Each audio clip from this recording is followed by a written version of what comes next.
보이고요. 바로 아래쪽으로 보이는 요게 이제 립이 되겠죠. 이 립이 이제 두 번째 립입니다. 그리고 위쪽으로 보이는 것이 이제 팩토랄리스 메이저 머슬이 됩니다. 이 상태에서는 마이너 머슬이 보이지 않기 때문에요. 프로브를 약간 로테이션을 합니다. 로테이션을 하면은 이제 로테이션 하면 이제 마이너 머슬들이 보이려고 막 하고 있죠. 그 상태에서 조금 더 라테랄 쪽으로 프로브를 이동을 시키고 이제 아래로 내려가면은 이제 이게 두 번째 립, 세 번째 립, 팩토랄리스 메이저 머슬, 마이너 머슬 이렇게 보이게 되겠죠. 그래서 소라코 아크로미얼 아터리를 이제 찾으면 좋은데요. 요게 지금 소라코 아크로미얼 아터리 같은데요. 요 이제 파샤 플레인에 약을 주게 됩니다. 그래서 보통 제가 이제 이렇게 앉아 있으니까 바늘을 이렇게 들어가도 되는데 바늘 이렇게 들어가도 되는데요. 이제 여성 같은 경우에는 브레스트가 있기 때문에 위쪽에서 들어가는 게 조금 더 유리할 수 있습니다. 이게 이제 팩스 1 블럭이 되겠고, 이제 팩스 2 블럭 같은 경우에는 팔을 조금 이렇게 팩스 이제 이 상태에서 세라투스 머슬과 팩토랄리스 마이너 머슬 사이를 이제 찾아야 되잖아요. 이게 이제 두 번째, 그리고 세 번째 립이고요. 조금 더 아래로 내려가면서 이제 네 번째 립이 여기 보이죠? 네 번째 립이 보이고 이 상태에서 안테리어 악실라리 라인까지 이렇게 아래로 좀 내려갑니다. 그러면 팩토랄리스 마이너 머슬이 조금 더 얇아지고 이쪽에 이제 세라투스 머슬들이 분포를 하게 되는데요. 여기를 타겟으로 해서 이제 아래쪽에서 뭐 접근을 해도 되고 위쪽에서 접근을 해도 되고 이런 식으로 인플레인으로 약물을 튀어를 하면서 파샤 플레인을 벌려줍니다. 그리고 이제 여기서 더 내려가면은 이제 네 번째, 다섯 번째 립이 나오는데요. 그리고 이 상태에서 미드 악실라리 라인까지 이렇게 프로브를 아래로 내리면은 이제 요 세라투스 머슬들 사이에 요 플레인으로 이제 약물을 투여를 하는 것이 이제 세라투스 플레인 블럭입니다.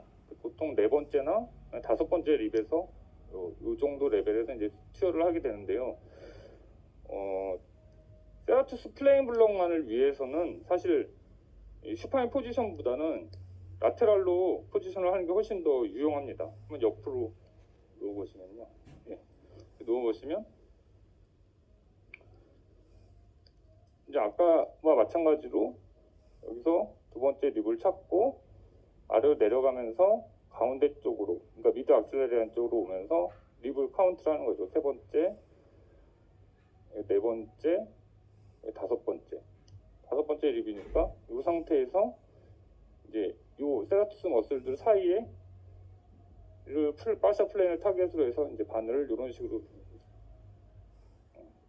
이제 바늘을 투여를 자입을 하게 돼서 파샤 플레인을 넓혀줍니다. 볼륨은 한 20cc 정도 사용을 하게 되고요. 조금 더 아래로 내려서 사실 블록을 해도 크게 문제는 없을 거라고 생각이 됩니다. 이제 환자의 그 통증을 호소하는 부위가 어디냐에 따라서 사실은 타겟팅을 조금 더 하는 것이고요. 타겟팅이 조금 어렵다, 환자 포지션이 힘들다, 아니면 뭐 이 프로브를 대는데 이쪽 프랙처가 있어서 아파한다. 그럼 이제 그 레벨을 좀 피해서 이제 블럭을 하고 대신 볼륨을 조금 더 쓰고 이런 식으로 하면 될 것 같습니다. 엎드려 보실까요? 포스테리어 월블럭에 대해서 또 말씀을 드리겠습니다. 이걸 좀 받칠게요. 이 로어 소렉스가 아니라 미드 소렉스를 할 때는 스카풀라가 조금 방해가 될 수 있습니다. 스카풀라가 방해가 되고 이제 중간에 머슬들이 그러니까 베개가 없이 만약에 그냥 이렇게 엎드리면은 이제 약간 더 이렇게 수축을 더 많이 하기 때문에 그쪽 공간 확보하는 게 좀 어렵습니다. 그래서 저 같은 경우에는 이제 뭐를 하나 받쳐가지고요, 스카풀라가 벌테브라에서 조금 더 멀어질 수 있도록 해줍니다. 그래서 이제 중간에 보시면은 이제 가운데 쪽에 이제 뒤쪽 이제 스테이즈 한번 해볼까요? 해보면은 이게 스피너스 프로세스거든요. 스피너스 프로세스.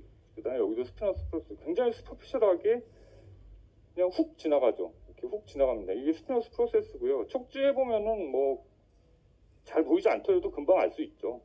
이렇게 한 다음에 원핑거 브레스 옆쪽으로 라미나가 위치를 하고 있기 때문에 그쪽으로 이렇게 이동을 해보면은 이런 식으로 라미나가 층을 이루면서 분포하는 것을 볼 수가 있습니다. 이게 이제 라미나죠. 그럼 이제 라미나 인플레인 테크닉으로 이쪽으로 바늘이 이렇게 들어가거나 이쪽에서 이렇게 들어가거나 해서 이 머슬과 라미나 사이에 파샤 플레인에 약물이 쫙 퍼질 수 있도록 하는 것입니다. 그리고 이제 이렉터 스피네 플레인 블럭 같은 경우에 트랜스버스 프로세스를 찾아야 되는데요. 여기서 이제 원품 거브레스 옆으로 조금 더 이동을 하면은 이렇게 트랜스버스 프로세스가 보입니다. 그럼 이제 트랜스버스 프로세스를 타겟으로 해서 마찬가지로 인플레인으로 바늘을 위치시키고 이제 파샤 플레인이 충분히 다이섹션 될 수 있도록 약물을 투여를 하면 되겠습니다. 여기에서 이제 파라버테브랄 블럭을 사실은 해도 되죠. 파라버테브랄 블럭을 해도 됩니다. 그 트랜스버스 프로세스가 구별이 잘 안 되는 경우들이 있는데요. 그럴 경우에는 바깥에 립을 먼저 찾으면 됩니다. 립을 먼저 찾으면 립은 보통 구분이 굉장히 쉽습니다. 동그랗게 예쁘게 보이고 플로라도 반짝반짝거리면서 잘 보이는데요. 이 립이 약간 못생겨진다고 하는 정도까지 쭉 메디알로 스캔을 하다 보면 이렇게 좀 못생겨지거든요. 이렇게 이 못생겨진 이유가 립이랑 트랜스버스 프로세스가 좀 겹치고 조인트도 이루고 하면서 이제 모양이 바뀌는 건데요. 그 레벨을 트랜스버스 프로세스가 있는 레벨이다라고 생각을 하시면 될 것 같습니다. 그 다음에 이제 카운팅하는 방법인데요. 이제 카운팅하는 방법은 위쪽에서 이제 하는 방법이 하나 있죠. 위쪽에서 보면은 이제 이게 미드라인이고 옆을 따라서 보다 보면은 립이 보입니다. 이 립이 보이죠? 이게 이제 첫 번째 립이고 두 번째, 요게 세 번째, 네 번째, 다섯 번째, 여섯 번째, 일곱 번째 이런 식으로 카운팅을 해서 위에서부터 내려가는 방법이 있고요. 아래쪽에서부터 할 때도 가능합니다. 립을 쭉 스캔을 하다 보면은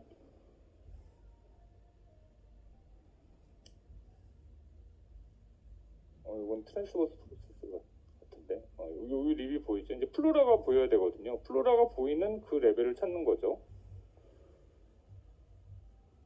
그러면 여기가 12번째 립이 되겠네요. 이게 12번째 립이고 12번째, 그래서 12번째, 11번째, 10번, 9, 8, 7 이런 식으로 이제 스캔을 해서 카운팅을 하면 되겠습니다. 근데 시암을 보고 하는 것보다는 좀 더 부정확할 수도 있습니다. 뭐 아노말리가 있는 사람들도 있고 립이 뭐 한두 개 있거나 없거나 뭐 슈도 립이 있고 뭐 이런 경우들이 있기 때문에 그런 것들은 좀 주의를 하셔야 될 것 같긴 한데 사실 플레인 블록을 하는 것은 한 레벨만 스페시픽한 그 포커싱을 잡고 블록을 하는 것이 아니기 때문에 립 카운팅 하는 거에 대해서 아주 뭐 옵세시브하게 할 필요는 없을 거라고 생각이 됩니다. 그 레벨이 불분명하다라고 생각하면은 볼륨을 조금 더 투여를 해서 그 해당 레벨까지 커버될 수 있도록 하는 것이 훨씬 더 중요할 것 같습니다.